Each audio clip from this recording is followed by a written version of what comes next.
Michelle from the Scattered Scrapper. Welcome to my channel.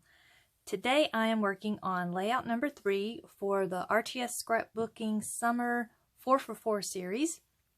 And I'm going to be scrapbooking these pictures here about this rainbow. I'm not sure if you can really see that well, but there's a rainbow there at the beach. And some other pictures of the weather, some rain showers out to sea, and just some clouds and the sun shining through them. So I've got all my papers cut for this layout per her guide. I've got some stickers, some canvas flare buttons, my enamel dots, got my title, and some washi tape. So let's get started. The first thing I've got here is my background, and I'm using a piece of basil cardstock, and then I love that paper so much. I need about 20 of them. I really like this stripe, but that back, it's so beautiful. I need to use it on a layout too. But here I am using the papers of the collection that I have cut for layout number 3 per Miss Janet's instructions, and I'm going to use this really big block of striped paper and then these two smaller ones with the polka dots on it, and I'm using them right in the center of my paper. So I'm basically just have a column right in the middle, and then that last little strip I'm not going to use for this layout. It'll just be an extra piece for me to use on a new layout at another time. So what I'm going to do here is I want my washi tape's color to really stand out. So I am backing it on a piece of white cardstock. And I can't remember the name of the person that Miss Janet credits this trick to. She says it quite a few times in many of her videos that I have watched, and I can't remember the name now. I'll try and find it and post it below. But whenever you want your washi tape to stand out, you just back it with some white cardstock, and then you can trim it out. You can use your punches with it, or you can use your edge punches. As you saw, I just trimmed mine off with my trimmer, and then I tried to put it in the wrong place there, but I see that it was going in the wrong spot, so I put it on the correct spot. And I want it to help my center band of paper to really stand out. And then I'm going to use this little white with little tiny black polka dots on it, this little washi tape. It's so cute. And I'm just going to put it here in between my big band of paper and then that kind of peachy colored washi tape. And that's going to add just a little bit more texture with the little bitty polka dots there. And then I love this washi tape right here. The gold shells are so pretty, and I really need to hurry up and finish using this roll because the gold of the shells are starting to come off on the underneath side.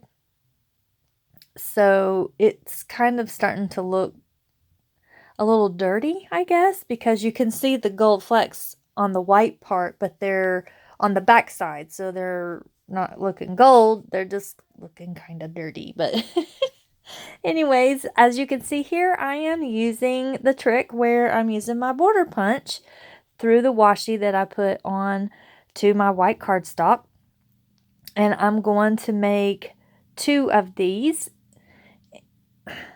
so that I can put it onto my layout here. And the person that I learned how to punch out my border punches so that they come out looking nice and straight was from Kelsey here on YouTube, and I'll make sure I link her down below as well. She has a lot of wonderful videos and has such a a great personality and some fabulous layouts. I just love all the layering that she does. So I'll definitely be sure and link her down below. And I'm going to tuck this underneath my my bigger polka dot paper here. And I do struggle just a little bit trying to get it up under there. I try to do that one close to me, but no, I got to have it kind of facing away from me so I can get that nice and snug in there. And just make sure everything is sitting right. And I'm really loving how this looks. And what I decided to do was, I am taking great inspiration from Miss Janet's layout. I am basically making the right or the left-hand side of her 2-page layout.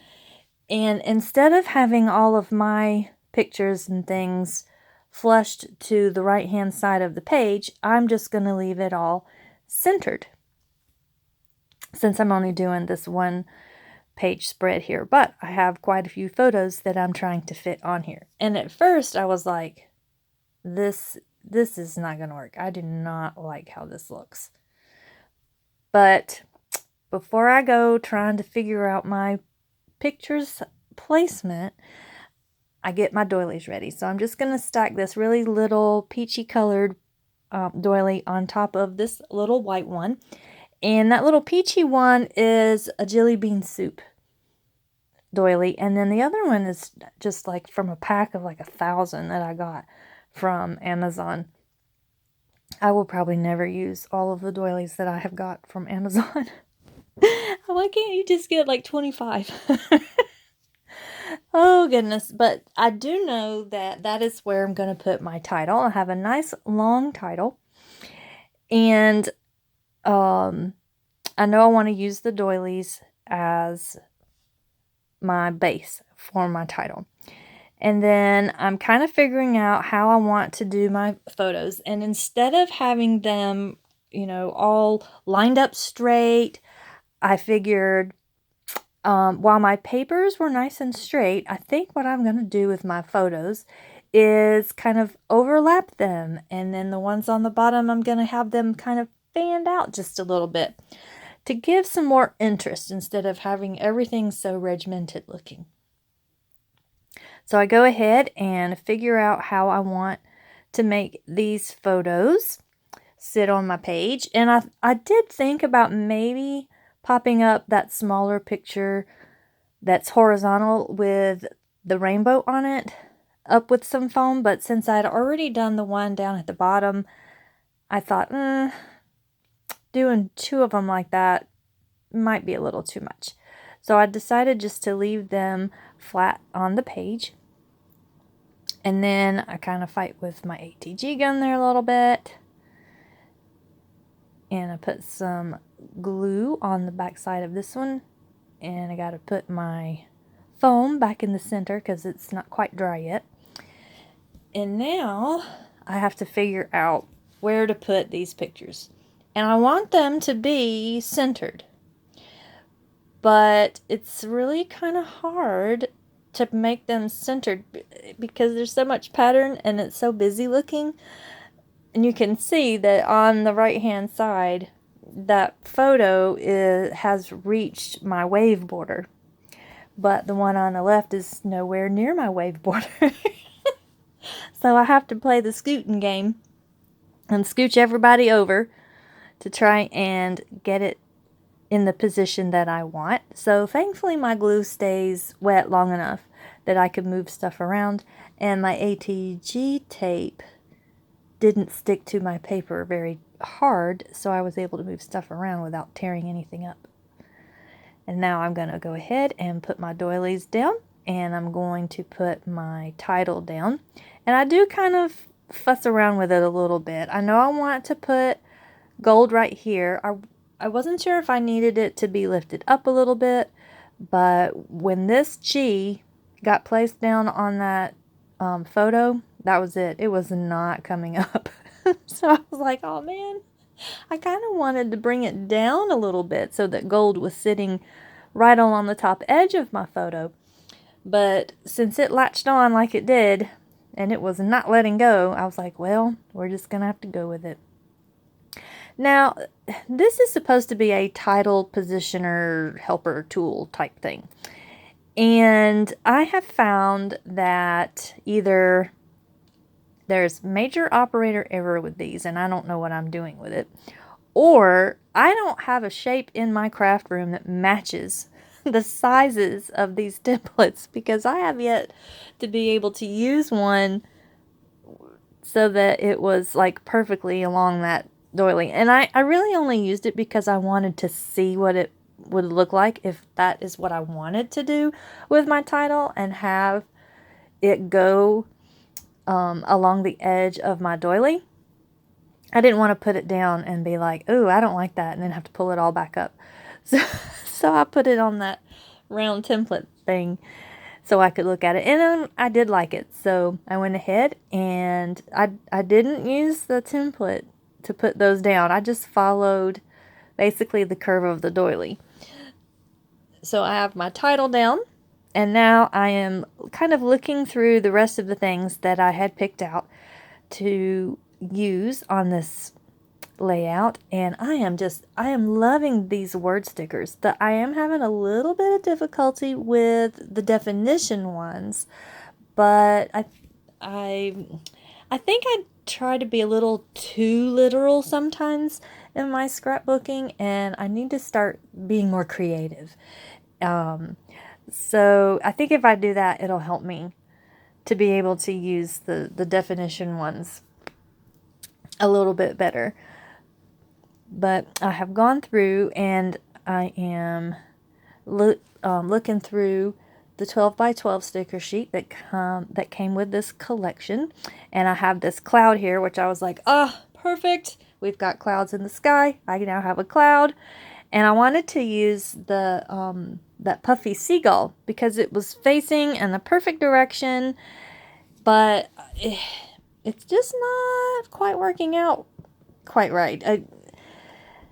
The position of the seagull just didn't quite work with what I was trying to do, but thankfully there was another one on there that had both of its wings spread wide, and it looks great right there. And then the word sticker I have there says, that was amazing, because it's always amazing when you see the rainbows. And then I get this, I guess it's supposed to be like a maybe like a sea fan or a coral branch or something. So I pull it out to have it be the base of another little cluster here, and I'm gonna do my clusters on the diagonal. Oh, and I really wanted to use that little shiny puffy sticker there, but the canvas flare went out, because I love that canvas flare too. So I can just save that little puffy there. I'm trying to use it again, but no, it didn't quite work. So I don't have to find something else there, but I love that canvas flare. It's perfect for beach pages or being by the ocean. And it says down by the seashore. And I actually have one of the definition stickers there. I put bliss down there because it is bliss to me to be at the beach. So that works perfectly. I didn't have to come up with some very creative reason to put that one on there. Oh, and this poor little sticker book. I want to use it so badly. And I've put gold on this one again, so I can't really be using the silver. I don't know why I have it in my head for these particular pages that I can't mix my metals, because generally I don't. Maybe I do. Maybe I do have a problem with mixing metals. I want to say that I don't normally, but I'm not a big metal user. I don't use a lot of metals. So maybe I do. Maybe I don't like putting gold and silver at the same time on a page. I'll have to think on that one. Maybe make a page and force myself to do it and see how it goes. So I've just put a few little enamel dots in this peachy tone, and that was going to be my finishing touch, but it still looks like it needs a little something. So I am going to use my watercolors and use one of these really dark dark blue colors to just do a few little splatters, and it's like a really dark navy, so it goes with that dark blue stripe in my stripe paper and the blue letters of my title. And I get a little bit of it on my picture up here. I try not to be really sloppy, but I saw up there where it kind of got on the picture, and I'm gonna try and wipe it off, but no, it's not gonna come off. I end up smearing it and I get mad at myself. But that's okay. I use the Epson PictureMate 400, I think, and the Epson paper to in the thing, and when stuff gets on it, it is stuck. No, you can't take stickers off, and you can't get the watercolor splatters off.